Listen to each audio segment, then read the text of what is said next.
கிறிஸ்துக்கள் அன்பான தேவனுடைய பிள்ளைகளே, ஆண்டவரும் உலக இரட்சகருமான இயேசு கிறிஸ்து முனையற்ற நாமத்தினால உங்க எல்லாரையும் வாழ்த்தி ஆசீர்வதிக்கிறேன். இந்த செப்டம்பர் மாதம் 22ஆம் தேதி மங்கள வார்த்தை நிகழ்ச்சி மூலமாக உங்களை பார்க்கறது எனக்கு ரொம்ப சந்தோஷம். கர்த்தர் உங்களை ஆசீர்வதிப்பாராக. சரி, இன்னைக்கு நமக்கு என்ன மங்கள வார்த்தை? எண்ணாகமம் 17:5. நான் தெரிந்து கொள்ளுகிறவனுடைய கோல் துளிர்க்கும். நிறைய பிள்ளைகளுடைய வாழ்க்கையில நிறைய ஆசீர்வாதங்கள் துளிர் விடுவதற்கு பதிலாக துளிர் ஒடித்து போடப்படுகிறது. துளிர் விடுவதற்கு பதிலாக துளிர் அழிக்கப்படுகிறதை நாம் பார்த்து கொண்டிருக்கிறோம். என்னால் துளிர் விட முடியலை என்று யோசிக்கிற பிள்ளைகளே, துளிர் விடும் காலம் உங்களுக்கு கிடைக்கிறது, ஆரம்பமாகிறதுன்னு கர்த்தர் சொல்கிறார். கடந்த நாட்களில் இலையுதிர் காலம் உங்கள் வாழ்க்கையில் வந்திருக்கலாம். இலையுதிர்றது அப்படின்னு நான் பார்த்தீங்கன்னா சில தேசங்களில் பார்த்தீங்கன்னா இந்த இலையுதிர் காலம் வரும் பொழுது பச்சை பச்சேன்னு இருக்கிற அந்த இலைகளெல்லாம் மடமடன்னு மஞ்சள் நிறமாகி கருகி சருகு மாதிரி மாறி அப்படி கீழே விழும். எல்லா பச்சை பசேன்னு இருந்த மரங்களெல்லாம் பார்த்தீங்கன்னா ஒரு லெவலில் பார்த்தீங்கன்னா குச்சி குச்சி மாதிரி நிற்கும். அதான் இலையுதிர் காலம்.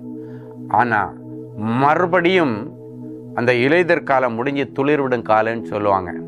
அந்த ஸ்ப்ரிங் சீசன் சொல்லுவாங்க. அது ஆரம்பித்த உடனே என்ன ஆகுன்னாச்சுன்னா மறுபடியும் அது துளிர்க்க ஆரம்பிக்கும். மளமளன்னு பச்சை பசேல்னு வந்து பார்த்தா அந்த கறிக்கொட்டை கம்பு மாதிரி நின்னதெல்லாம் அழகான ஒரு செழிப்பை கொடுக்கறத நம்ம பார்க்க முடியும். அப்படின்னா இன்றைக்கி ஆண்டவர் சொல்கிறாரு, உன் வாழ்க்கையில் துளிர்விடும் காலம் மாதிரி ஆசீர்வாதங்கள் அப்படியே கீழே விழுந்துக்கிட்டே இருப்பு. இப்போது உலர்ந்த எலும்பு மாதிரி ஒன்றும் இல்லாம எல்லாருக்கும் முன்பாக நீங்கள் ஒரு பரிகாச பொருளாக தின்னீங்கன்னா இன்னைக்கு ஆண்டவர் சொல்கிறாரு, துளிர்விடும் காலம் உன் வாழ்க்கையிலே ஆரம்பிக்கிறது. பைபிளே சொல்லுது, இலையுதிர் காலம் வரும் பொழுதே வசந்த காலம் வரும் என்பதை நீங்கள் அறிந்திருக்கிறீர்கள். அப்படின்னா விழுந்ததுன்னா அடுத்து மறுபடியும் துளிர்க்கன்றதை நீங்கள் அறிந்திருக்கிறீர்களே. ஸோ ஒரு வசந்த காலத்திற்காக காத்திருக்கிற பிள்ளைகளே, அதற்கான நாட்கள் இதோ வந்திருக்கிறது. இந்த மங்கள வார்த்தை நிமித்தம் இன்றைக்கு அந்த வசந்த காலத்தை, துளிர்விடும் காலத்தை கர்த்தர் உங்கள் வாழ்க்கையில் ஆண்டவர் தருகிறார். ஒருவேளை உங்கள் பிள்ளைகளும் காஞ்சி போன ஒரு சருகு மாதிரி இன்னைக்கு இருக்கலாம்.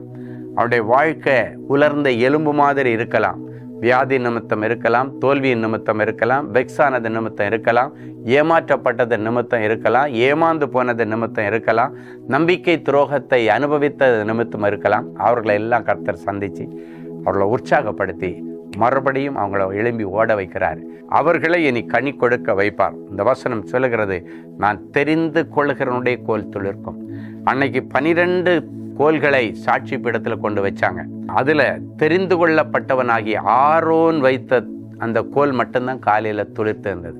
இரவோடு இரவாக பூ பூத்து காய் காய்த்து வாதுமை பழங்களை கொடுத்தது. ஒருவேளை நேற்றைக்கு வரைக்கும் உன்னுடைய வாழ்க்கை காஞ்சு போன கொம்பை போல இருந்ததுன்னா இன்னைக்கு இந்த மங்கள வார்த்தைக்கு பிறகு பூ பூத்து காய் காய்த்து வாதுமை பழங்களை கொடுத்து அது துளிர் விடுகிறதை இன்னைக்கு பிறகு உங்களுக்கு நீங்கள் பார்ப்பீங்க.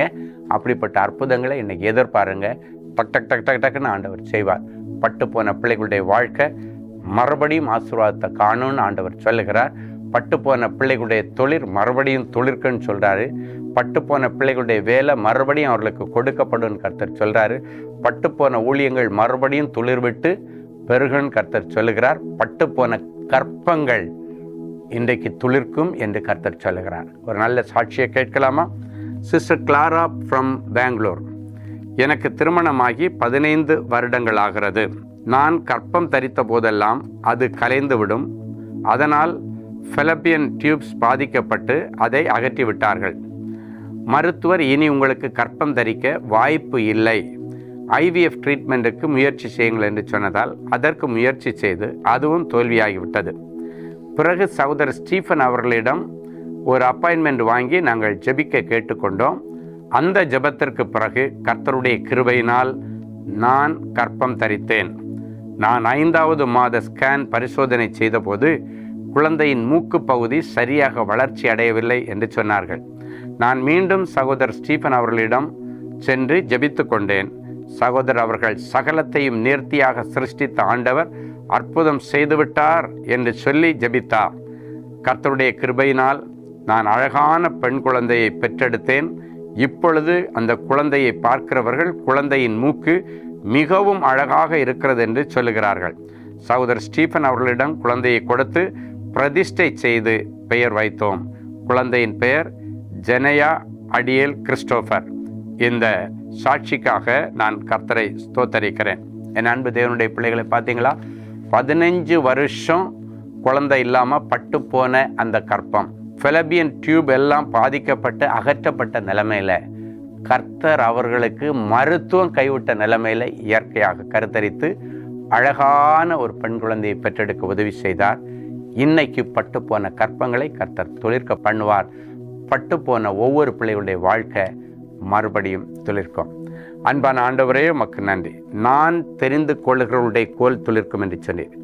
யாரெல்லாம் என்னால் துளிர்விட முடியலை என்று சொல்லி கொண்டிருக்கிறார்களோ அவர்கள் உம்முடைய கரத்திலே தெரிந்து கொள்ளப்பட்டவர்கள் பட்டியலிலே இன்றைக்கு அவர்களை நீர் இணைத்து கொள்ளும், அவர்களை நீர் தெரிந்து கொள்ளும்.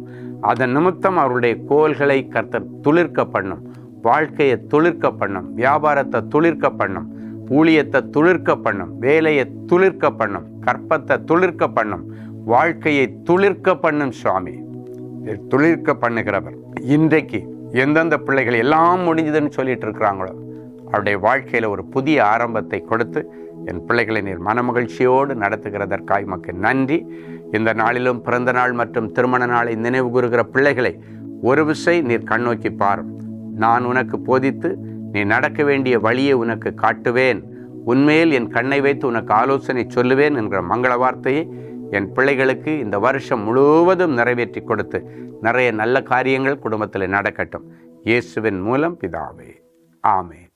அன்பு தேவனுடைய பிள்ளைகளே, இந்நிகழ்ச்சியின் மூலம் நீங்கள் பெற்றுக்கொண்ட ஆசீர்வாதங்களையும் உங்கள் ஜெப விண்ணப்பங்களையும் அனுப்ப வேண்டிய முகவரி: தேவனின் அன்பு ஊழியங்கள், Vinayak avenue, OMR road, Okkiyam, Thoraipakkam, Chennai 600097. மேலும் 24 மணி நேர ஜெப உதவிக்கு 04424547999 மற்றும் 9941150999 என்ற எண்களுக்கு தொடர்பு கொள்ளுங்கள்.